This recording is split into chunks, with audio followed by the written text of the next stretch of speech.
So your components of cataloging, we're going to talk about each of these a little bit today. So you have bibliographic description, encoding, authority control, and subject analysis. And we're going to get into each of these today. We're going to focus on RDA with description, MARC with encoding. We'll talk a little about authority control, and we'll focus on Library of Congress, subject and genre form headings, and Dewey Decimal Classification.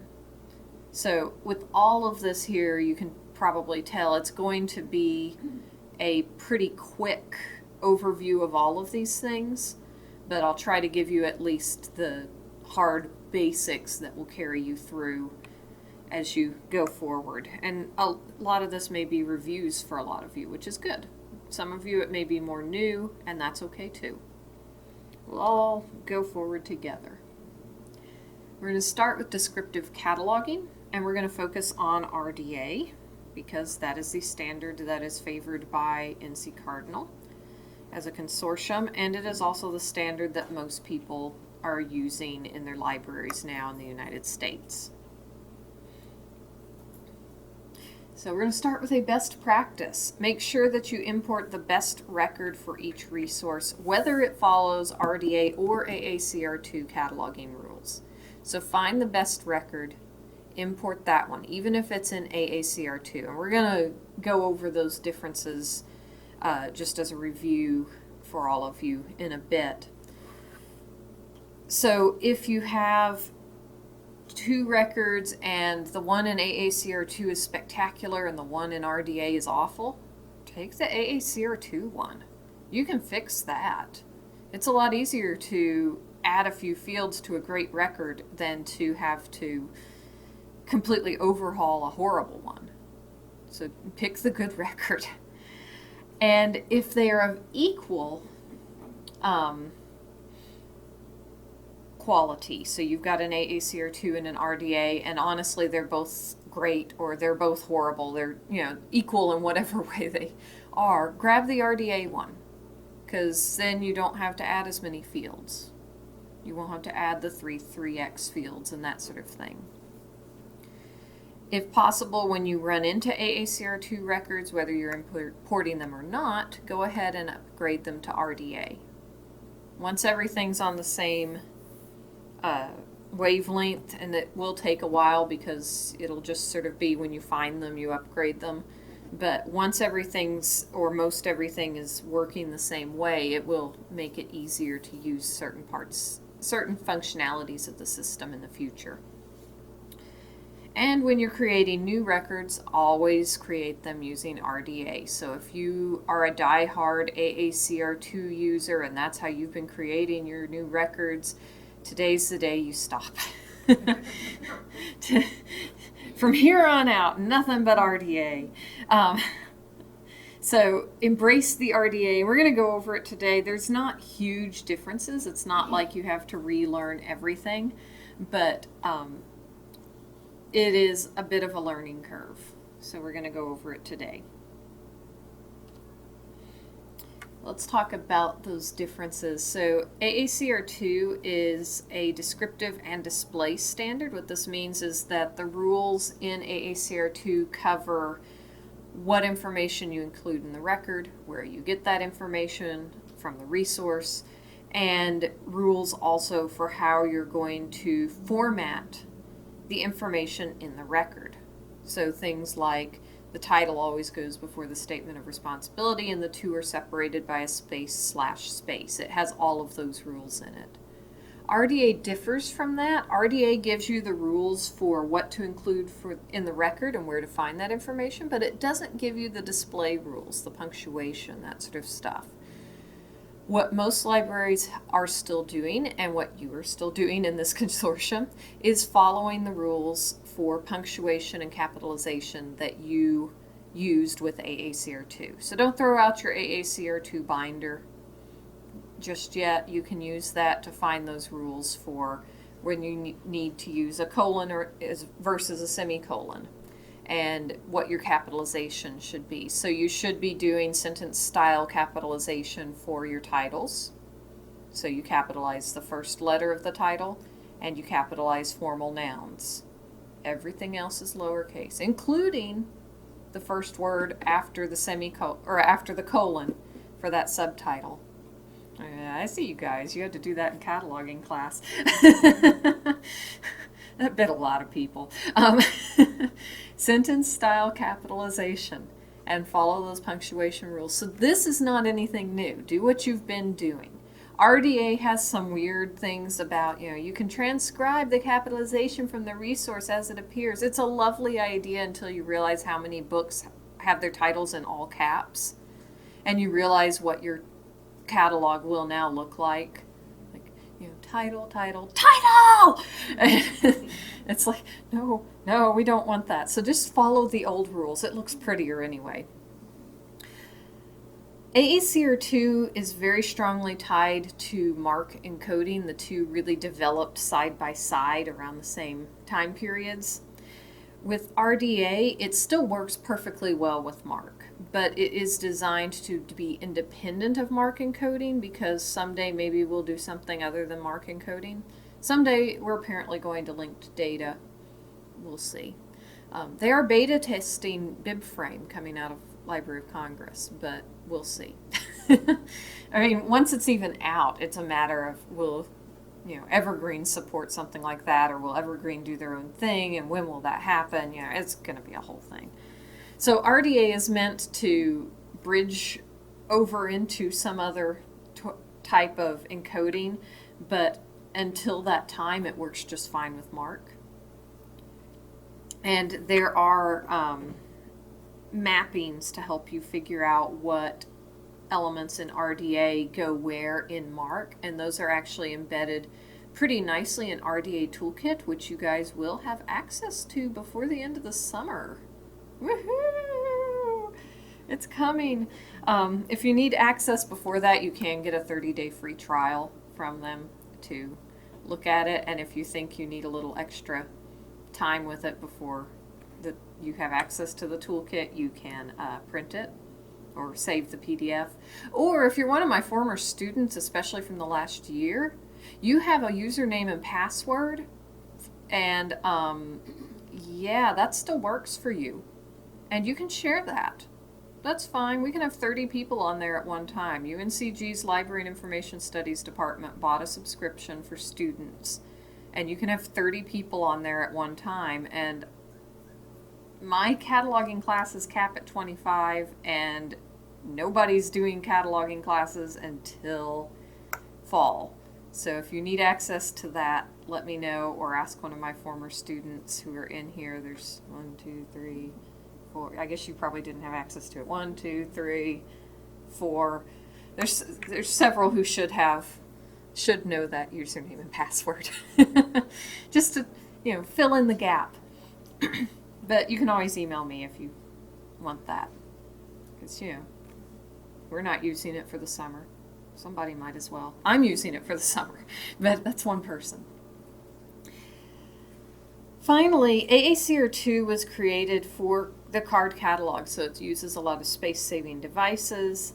It was also created in a print age, so it's a print volume that's organized in a certain way. So it was organized beautifully for what you were doing. I mean, you find the general rules, and then you turn to a certain chapter to find those rules as they apply to a different kind of resource. It's a great cataloging standard. I mean, the way they organized everything and the way they did it was really perfect for the time when it was created. But RDA was created for our current online catalogs, so you'll see fewer abbreviations.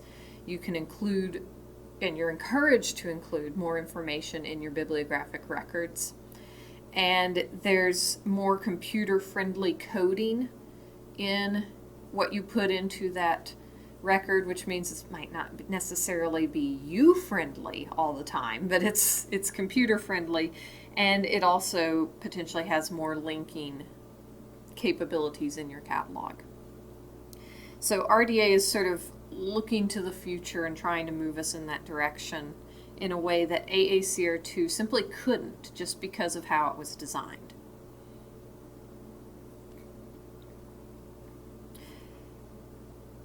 Differences you will actually see between AACR2 and RDA are relatively simple.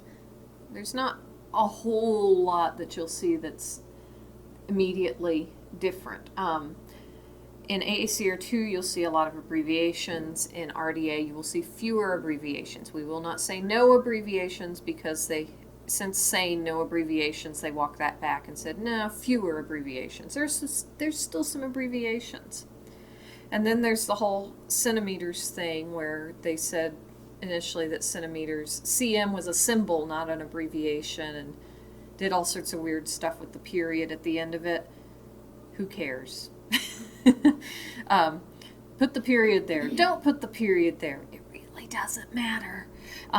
Figure out what you want to do in your library, or maybe as a consortium, decide on something. But honestly, it so does not matter that if the period's there, if the period's not there, it's not going to do anything. If you're curious about the exact rules for when to put the period there, you can certainly ask me, though they apply more for catalog cards than for online catalogs, so it really doesn't matter. So another difference is the publication information and that sort of stuff. In AACR2, this went in one 260 field.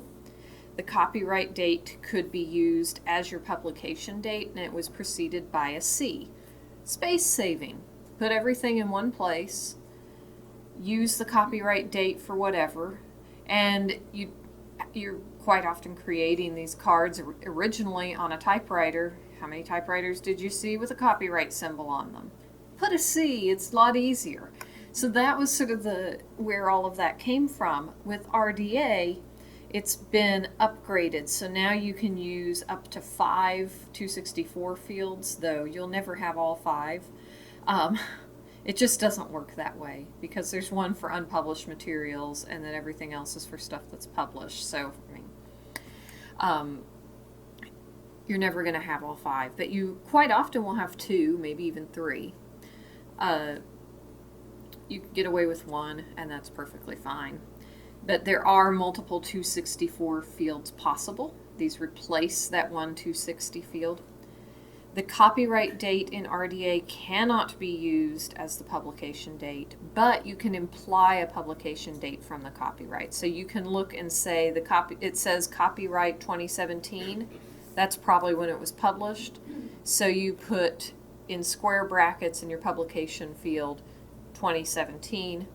So you still have a publication date. You just can't say, yeah, here's the copyright date in that place, because what we're trying to do is make this more computer understandable, and the computer doesn't get that just because there's a copyright symbol before the date that it's copyright. The computer only gets that date is in this specific place, so that's a copyright date. And this other one's in a specific place, and that's a publication date. And since those do mean different things, you know, something could be published in 2017, but be copyright 1917. Now it's kind of fair use. So you have differences like that can be important that RDA is trying to bring out. That is something that may change slightly in the next iteration of RDA, but nobody's completely sure what's happening with the next iteration of RDA, and that's not happening until 2019 now. So it was supposed to be in place months ago. So just do this for now. Ignore it. When it gets changed, I'm sure we'll have lots of workshops to teach you all the new rules. And I'll keep having a job. Thank you, RDA.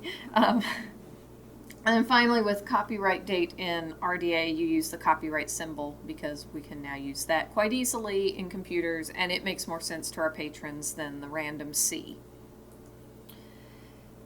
In RDA, you have content carrier and media types, which are added to the record. These go in the 33X fields, 336, 337, 338. We'll talk a little bit about those later on.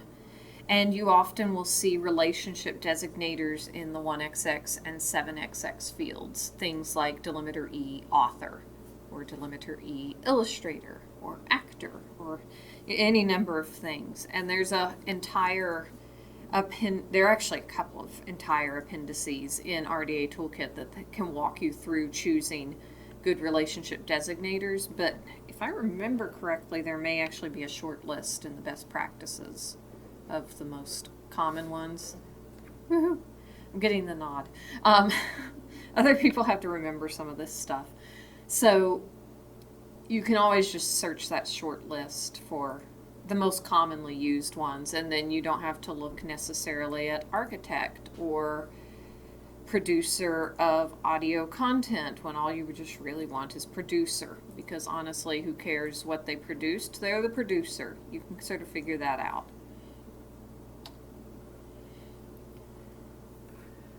Examples of records. My slideshow. I'm a little crazy on this computer today. The frog is very excited and he wants to jump on top of records, I guess.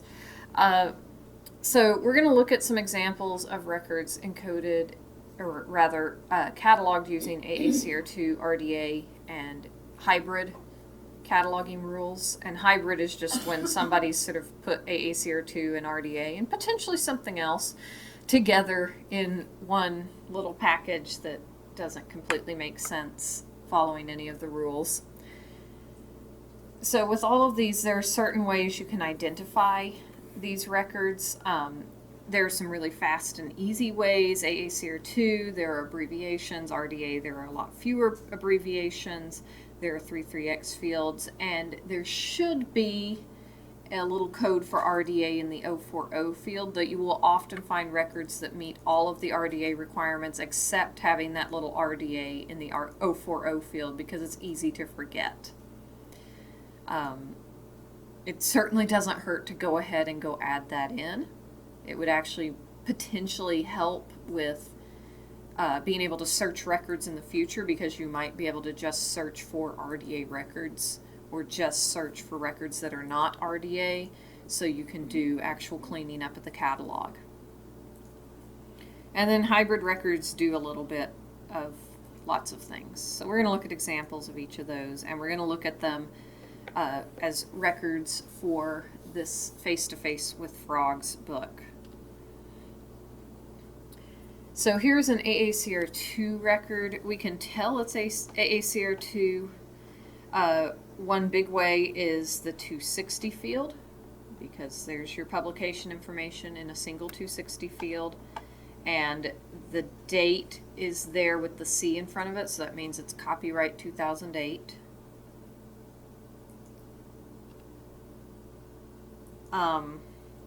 That got moved too. Another thing is that box should be over on top of the A. That A tells you, in the leader, tells you that you have an AACR2 record. So sort of the random A in the middle of the numbers, that's going to be for AACR2. If you're looking in the grid for the fixed fields, that's under DESC, I believe. And then there's that publication information. Another thing you can look for is the abbreviations. So you can see them in both the 300 and the 504 fields here. So P, call ill. Those abbreviations are something you will see in AACR2. You will not see those particular abbreviations, certainly in RDA. They just won't be there. That will be spelled out. So here's the same thing, same resource, basically the same record, but now in RDA. So again, my box moved. Everything's moving today. But that should be around the I. That tells us that this is RDA. The I is actually for ISBD, because you're using ISBD punctuation standards. Surprise! Just follow the ones from AACR2 and you're good to go. But that I tells you this is an RDA record. In the 040 field, you can see that we have a delimiter B, E, and G. That tells us that this catalog record was cataloged in English. That can be pretty handy, Especially if you are like using Z3950 and looking for records, say from OCLC, you may in fact come up with some records that have like delimiter B, FRE, or GER, or any other number of language codes, and those ones run from them. Don't use something that's been cataloged in French or German or whatever language, and there are some fun languages in OCLC. So if you're importing stuff, make sure it does say English. And go ahead and add that to your records. It doesn't hurt. And then that delimiter E RDA, that has to be there. It really does. It makes it so that you can validate that record for RDA in OCLC. It makes it obvious that this is an RDA record in Evergreen. So it's really a useful little piece of coding that often gets left out because we forget about it.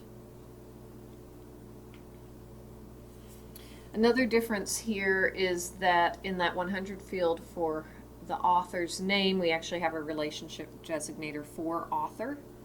This doesn't have to be there in an RDA record.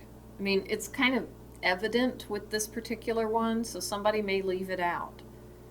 But you will see them more often with RDA records than AACR2, and they can certainly come in handy with certain types of resources, like if you have more than one person associated with creation or production of the resource. If you need to differentiate between 3 authors and 2 editors and an illustrator, these can come in really handy just to keep you straight on the differences between the different people. Then finally on this slide you do have a couple of 264 fields, so you see what we did. Instead of saying copyright 2008 in that publication field, the first one with that second indicator of 1, we said that's probably most definitely the publication date because it's the copyright date, but we can't say for sure because the resource doesn't say it right in front of you. It doesn't have just that 2008 sitting on the title page all by itself, or on the verso of the title page all by itself. All it has is copyright 2008. Okay, so we imply it, we put it in square brackets, and then we can go ahead and put that copyright 2008 in a second 264 field with a second indicator of 4. You'll often see something like this, but without the second 264 field. I don't think that your consortium has a policy on what to do with that. Generally, you could probably just leave it as is, but if you want to add that copyright date, it certainly can help, potentially. It doesn't hurt anything. And you'd probably want to go check the date just to see where they got it, at which point now you know what the copyright date is. So, yeah, they got it from that. You may just go ahead and add it. And remember that that date is going to go in a C subfield.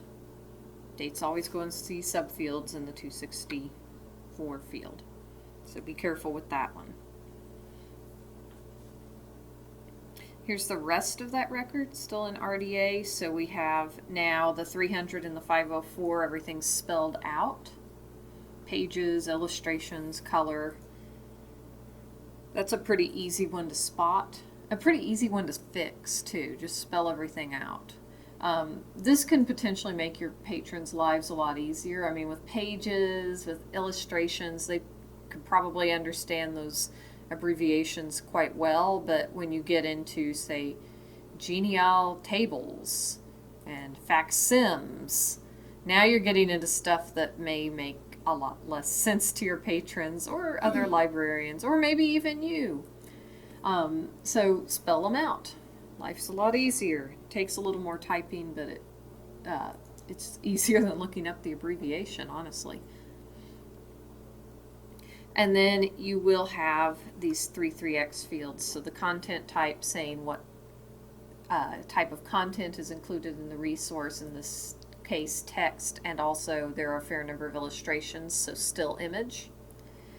The media type, which is the specific kind of device you need to access the information on the resource. In this case it's unmediated because you don't need a specific device.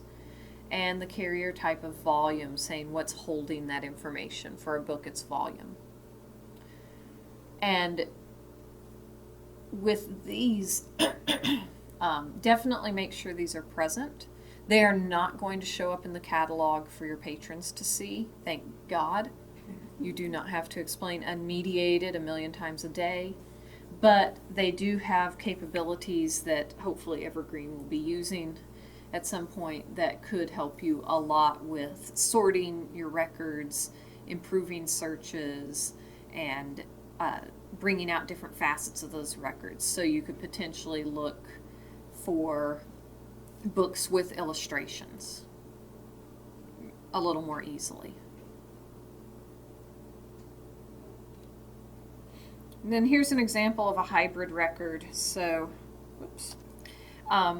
Things you can see here, for instance, the A is up there in the leader, so it says it's an AACR2 record. It does not have the RDA in the 040, but it has a relationship designator. This is not uncommon because people, including myself, were adding relationship designators to records before moving to RDA because the relationship designators rolled out and people were like, ooh, those are handy. Especially when I was working in archives and special collections cataloging for a while. Man, those come in real handy because you can say this person annotated something, this person autographed something, this person did whatever. You know, you have ways of bringing out why in the heck that name is sitting there. So those will show up in AACR2 records. In this one you do have a 260 field, so that would need to be upgraded. But the abbreviations have been taken out and the 33X fields have been added. And this happens a fair amount actually if you're importing records because OCLC has run a series of bots through the records in their big international catalog making changes like this. So they ran things through like books and added all of the correct 33X fields. And then at the same time it changed all the abbreviations in the 300 field to spelled out words. And then they ran it through for DVDs and then CDs. And so there's a lot of these key changes have been made in records that haven't been completely upgraded. So you'll still have the 260 field. It'll still say it's AACR2, but you'll have this little bit of RDA creeping in there, which makes changing it for you easier. You don't have to do as much work.